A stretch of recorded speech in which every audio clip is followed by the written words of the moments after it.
Dnes se podíváme na život včely. Proč jsou pro nás důležité a pro naši přírodu a zodpovíme si otázku, jestli bychom bez včel přežili a případně jak dlouho. Kapitola 1. Co jsou to včely? Včely jsou živočichové, které spadají do kategorie hmyzu. Jsou to velmi důležití a velmi známí opylovači, kteří létají kytku po kytce a svými pilovými kalhotkami sbírají pil.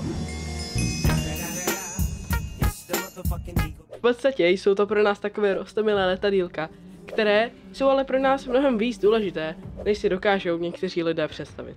Jejich tělo je celé pokryto chloupky, včetně očí. Živí se nektarem a v zimě medem. Kapitola 2. Život včel. Život včel začíná už ve vajíčku, kde stráví 3 dny a následně se vylíhne larva a ta trvá 5 až 6 dní, než se připraví k zakuklení. Larva se přemění na kuklu a tato fáze trvá 12 až 21 dní. Záleží, zda je to dělnice, královna nebo trubec. Následně se vylíhne dělnice, trubec nebo královna. Záleží, jak larva byla krmená a do jaké buňky byla vkládána. Ovšem, o celý tento proces se stará dělnice a královna. Proces začíná královnou a to tak, že naklade vajíčka do buňky a následně se o ní stará dělnice, která je krmí směsí pilu, medu a mateřskou kašičkou, což je potrava, kterou tvoří mladé dělnice ve svých hltanových žlázách. Mateřská kašička tvoří 65 až 70% vody, 13,5% bílkovin, 12% sacharidů, ale následně tuky, minerální látky, vitamíny, hormony a tak dále. A jako poslední je buňka zavíčkována a je hotová. Už se jen čeká, až včelička prokouše víčko a bude na světě. Kapitola 3. Historie a potrava.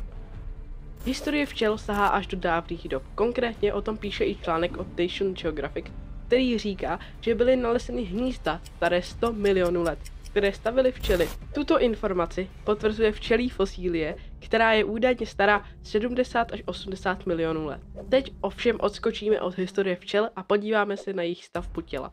Tělo včely se skládá ze 3 částí, a to hlavy, hrudi a zadečku. Má 4 křídla a 5 očí. Dokonce 2 velké a 3 jednoduchá očka pro vnímání světla a tmy. Částečně jsou její oči i chlupaté, a to z důvodu toho, aby uměla určit směr větru. Včela je vlastně celá chlupatá, což jí pomáhá sbírat pil. No a teď se podíváme na potravní řetězec včely. Takže co to vlastně ta naše včelka papá? Včelky jí nektar, pil, mateřskou kašičku a med. Ovšem, její predátoři už jsou mnohem zajímavější. Jejich hlavním nepřítelem jsou sršní a zjíž, ale také vosy, ptáci, medvědi, pavouci a hlavně lidi. I když je napřímo nejíme, škodíme jim velkým množstvím pesticidů, což jsou chemické sloučeniny, používané jako postřik na rostliny. Mají zabránit hmyzu a rostlinám, aby na nich nebyly a nepožírali je. Slovo pesticid pochází z latinského slova pestic, mor, nemoc, a cid pochází z latinského slova zabít. A pro zajímavost je hodně druhů pesticidů, například insekticidy proti hmyzu, například mšice nebo housenky, herbicidy proti plevelu, fungicidy proti houbám a plísním, rodenticidy proti hladovcům, například myším a potkanům, moluskocidy proti měkkýšům, avicidy proti ptákům a samozřejmě je jich mnohem víc, ale to nám zatím stačí. V podstatě pesticidy jsou jedy jak pro zvířata, tak i lidi, takže si všechno koupené ovoce důkladně omíjte, nejlépe kupovat od místních farmářů, kteří pesticidy nepoužívají. A teď se podíváme na negativní účinky pesticidů, protože se v nich může nacházet mnoho nežádoucích látek, které při dlouhodobém užívání mohou mít negativní vliv i na náš organismus. Například atrazin je hormonálně aktivní látka, což znamená, že to je chemikálie, která může narušovat hormonální systém lidí. Například spouštět falešné hormonální signály nebo změní množství hormonů v těle. Tahle látka atrazin může člověku způsobovat podráždění kůže, očí, nevolnost, zvracení. Podobných látek je mnoho, ještě například chlorpyrifos, DDT, endosulfan, propoxur, myklobutanil, vinclozonil, beaciflurtin a mnoho dalších. Některé látky jsou i toxické a mají negativní vliv pro naši nervovou soustavu a dokonce některé jsou v některých zemích úplně zakázané. Jako shrnutí pesticidů je, že jsou to vlastně jedy, které zabíjí včely, což my nechceme, mohou škodit všem živočichům, včetně nás. Takže prosím, zamyslete se, co jíte a že škodíte sobě i životu kolem vás. A poslední fun fact nakonec, největší včelou na světě je Megachile pluto. Je největším známým druhem včely. Samice dosahují délky těla 38 až 39 mm a rozpětí křídel 63 mm.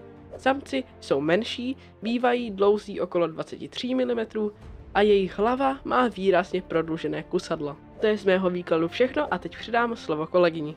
Ano, děkuju. Kapitola 4. Proč potřebujeme včely?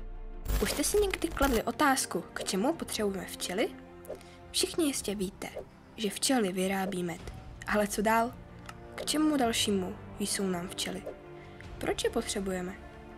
Včely jsou významní opylovači. No a právě včely opylují klíčovou část rostlin. A tím myslím nejen květiny, ale i květy různých stromů a keřů, které po opylení mohou mít plody. Proč je ale musí někdo opylovat? Je to jako u zvířat. Musí se potkat samička a sameček, pak se spáří a mají mláďata. Rostliny jsou ale připoutány kořeny k zemi a nemůžou se pohnout. Od toho jsou to právě ti opylovači. Vemte si třeba takovou včelu. Kytka ji naláká na vůni. Přiletí, posadí se na květ a pije nektar. Mezitím jí na tělíčku ulpí pyl. Včelka dopije a odletí na další květinu. Tam část pylu schodí a nabere nový. Takto opílené květiny potom vytváří semena. V případě například jabloně se vytvoří jablka. V jejich středu jsou semena. Višeň bude mít višně. Ostružník zase ostružiny. A tak dále a tak dále. Zkrátka bez včel by zmizelo ovoce a většina zeleniny. Bylo by málo jídla a odhaduje se, že my bychom vymřeli 4 nebo 5 let po včelách. Kapitola 5. Jak jim můžeme pomoct?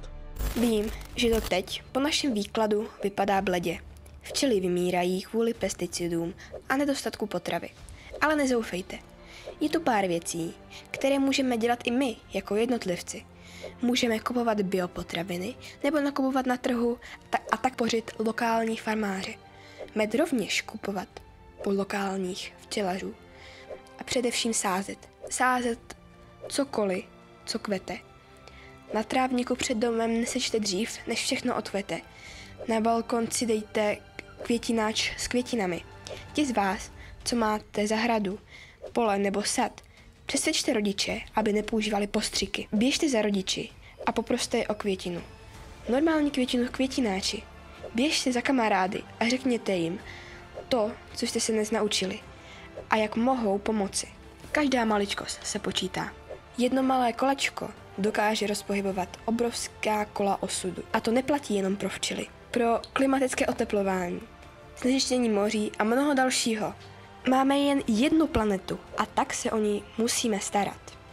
Tak, tohle bylo z dnešního videa všechno. Doufám, že jste si z toho něco odnesli, že jste si něco naučili, přiučili, že se o to třeba budete víc zajímat a že se zamyslíte nad tím, že by bylo fajn, kdyby ti včely tady nějakou tu dobu ještě byly, protože to bylo celkem blbé, no, neříkám nic. No, to je všechno, děkuji za pozornost a nashledanou.